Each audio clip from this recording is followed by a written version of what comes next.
Mga ka-discounted home sa Pinoy, kung naghahanap kayo ng ready for occupancy na bahay at lupa sa Cavite na hindi na kailangan pang maghintay ng ilang taon bago maitayo, huwag na po kayong aalis dito dahil baka ito na yung hinahanap ninyo. At hindi lang basta bahay ang ipapakita ko po ngayon. May nag-reopen po kasi na big corner lot townhouse dito sa amin sa Estancia Enclaves West na complete turnover na, may tiles, nakatayo na at pwede nang inspeksyonin at i-accept once approved na kayo ng inyong bank financing. Ang pinakamagandang balita pa po dito, from 4.3 million yung corner lot na ito down to 3.6 million lamang po. Yes, tama pong narinig ninyo. Mahigit 700,000 yung discount na ibinibigay ng developer natin sa unit na ito. At dahil reopen unit po ito, isa lang po ang available. Kaya first come, first reserve basis po ito. So, ayan po, pinapakita ko lamang po muna sa inyo yung community ng ating Estancia Enclaves. So, right now, I am approaching sa Estancia Enclaves West para ipakita sa inyo yung actual na unit. So, kung ano po yung mapapanood nyo sa video ko na ito is ito na rin yung actual na turnover or actual na unit na makukuha ninyo. So, itong pinapakita ko po sa inyo ay yung 1.5 hectare na land dedicated para sa amenities. Dito po itatayo yung ating clubhouse, adult pool, kiddie pool, playground, parks and playground. Ayun, so kaya ko po yan in-emphasize sa video ko na ito kasi po paglabas po ninyo ng subdivision or paglabas po ninyo ng phase ninyo which is the Estancia Enclaves West ay yung amenities na yung katapat ninyo. Kaya napaka-perfect po ito para sa isang pamilya na may mga bata at may mga bisita. Yung mga may laging bumibisita na kamag-anak. So, kung gusto nilang mag-swimming or do other recreational activity, nasa labas lang ng face gate niyo. And ito na yung face gate niyo. Napakahigpit po ng seguridad dito, 24/7. Merong guard sa guardhouse and may nagro-roving guard 24/7. So, dire-diretso lang po. Ito na po yung kalye or yung main road going dito sa bahay na ipapakita ko po sa inyo.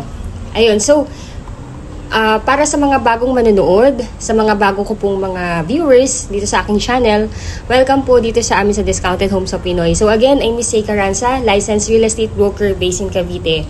Ayun, so ang Estancia Enclaves ay matatagpuan sa kahabaan ng Antero Soriado Road, Barangay Halayhaytan sa Cavite. Isa ito sa ilang subdivision sa Cavite na tunay na along highway.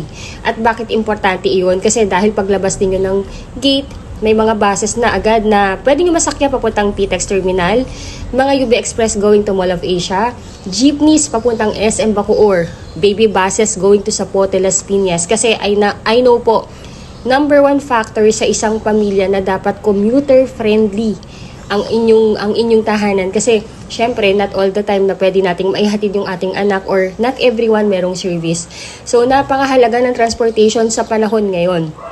Kaya kung commuter friendly ang hanap ninyo, napakahirap nang humanap ng ganitong subdivision ngayon dahil karamihan sa mga along highway projects namin sa Cavite ay sold out na. So, ito yung natatanging subdivision na pwede ninyong masabing ang ganda talaga ng location. About Estancia Enclaves, ito po ay isang 10 hectare master plan na community. By the way, ito na yung mismong bahay. This is the corner lot. As you can see, napakaganda. Ang laki. Bungad lang siya. I mean, hindi man siya ganun kabugad. Pero, ang lapit lang po niya from the entrance gate. Then, ito na yung lote. This is 107 square meter. So, ayan yung lote. Ganyan siya kalaki. Ikot ko po kayo dito para at least makita ninyo. Mas ma-appreciate nyo yung laki ng bahay. Yung laki ng bahay at laki ng lote. So, habang pinapakita ko po sa inyo yung actual na unit, i-discuss ko na rin kung ano ba ang meron sa Estancia Enclaves. Again, Estancia Enclaves is a 10 hectare master plan community. Ang maganda dito, hindi isiniksik lahat ng lote para lang makabenta. Humigit kumulang 70% ng development ay para sa residential areas, habang ang natitirang malaking bahagi, which is 33%, ay inilaan bilang open spaces para sa adult pool, kiddie pool, clubhouse, multi-purpose hall, parks and playground, chapel, basketball court.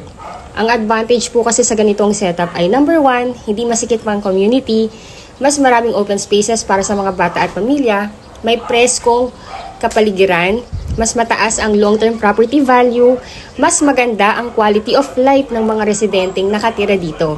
Hindi po ito yung subdivision na puro bahay lang ang makikita ninyo. Dalawang phase lang po ang meron tayo as of the moment. So we have the Estancia Enclaves West, itong phase na ito.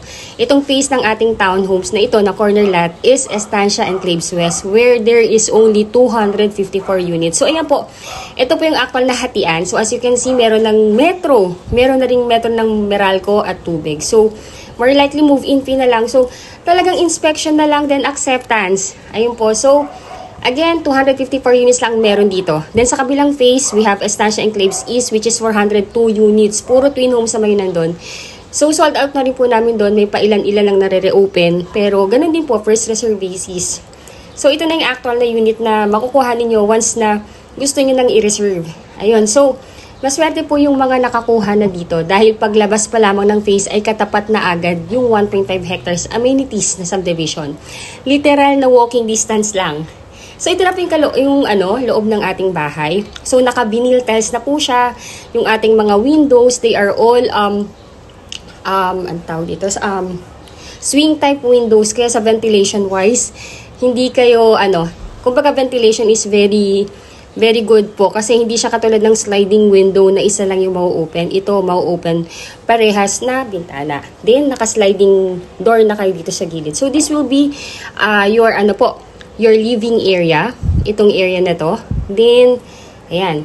So, ayun po.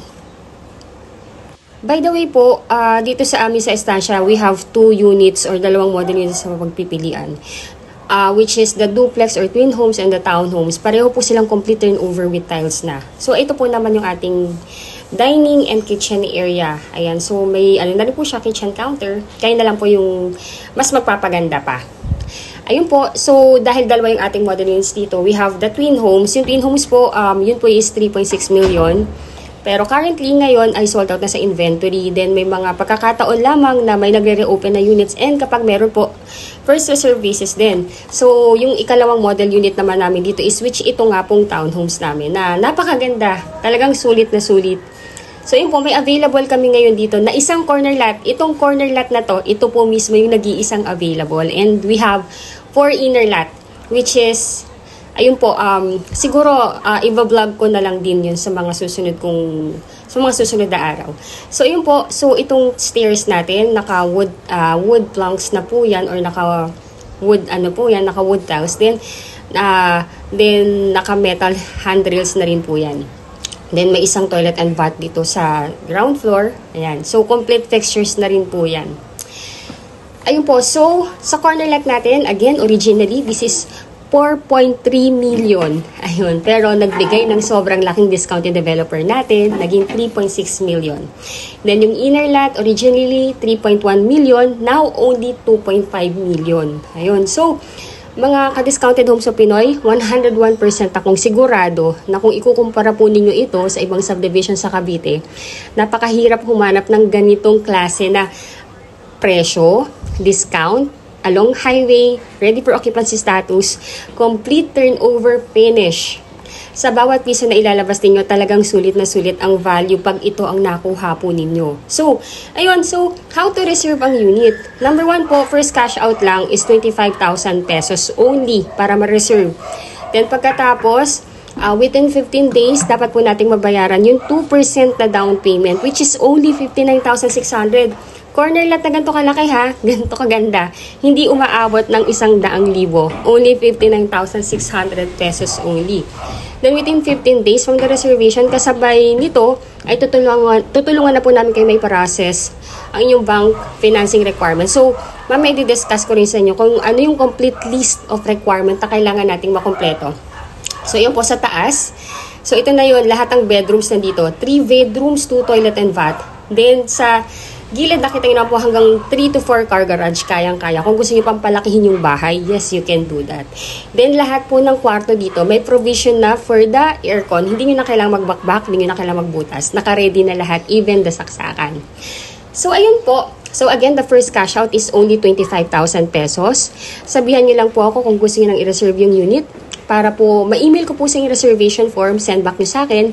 Kalakip ng inyong 2 valid IDs and at least 1 month payslip or certificate of employment.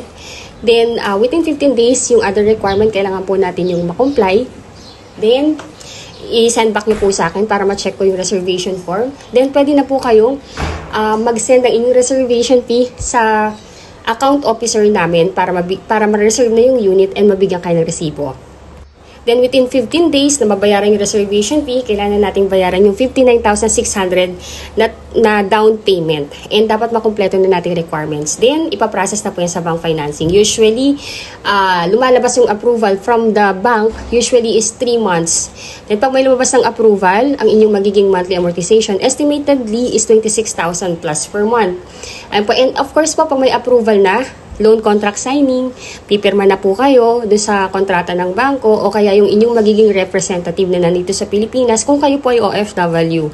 So again, kung OFW po kayo, kailangan nyo lang magtalaga ng inyong representative na siyang kakatawan sa inyo sa pagkuha ng inyong pangarap na bahay dito. Sila yung pipirma. Ayun po. Tapos po, once nakapagpirma na, pwede na tayong mag-request ng inspection and acceptance sa unit. So, mag-i-inspect kami ng inyong representative or kayo po kung nandito kayo sa Pilipinas. Then, during the inspection, pwede nyo na rin i-accept yung unit.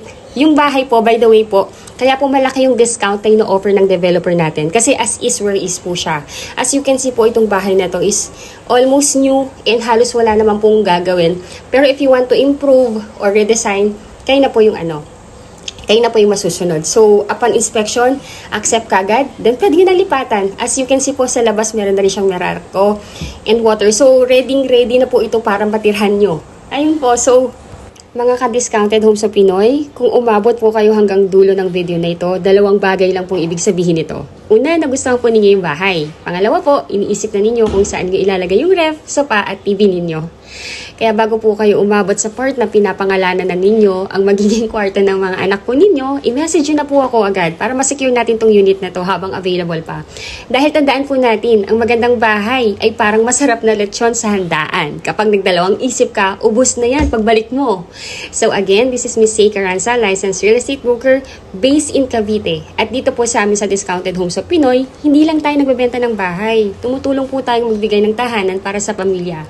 Ayun po, so wala na po masyadong masasabi dito sa aking introduction or dito sa aking vlog na to. Kasi talagang gusto ko lang ipakita sa inyo na napakaganda, ang ganda-ganda nung na-reopen na corner lot. And I really don't want po na mawala ito or na hindi po ako yung makapag-offer sa inyo. Kasi number one po, hindi po siya pucho-pucho or hindi po siya basta-bastang bahay lang.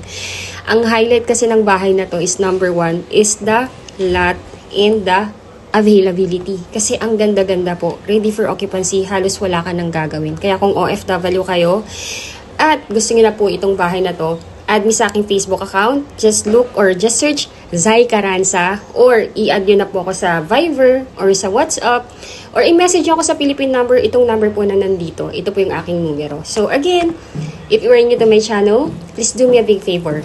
Please subscribe and hit the bell button found in the lower right of this video screen. Thank you so much for watching and bless you all po. Bye po!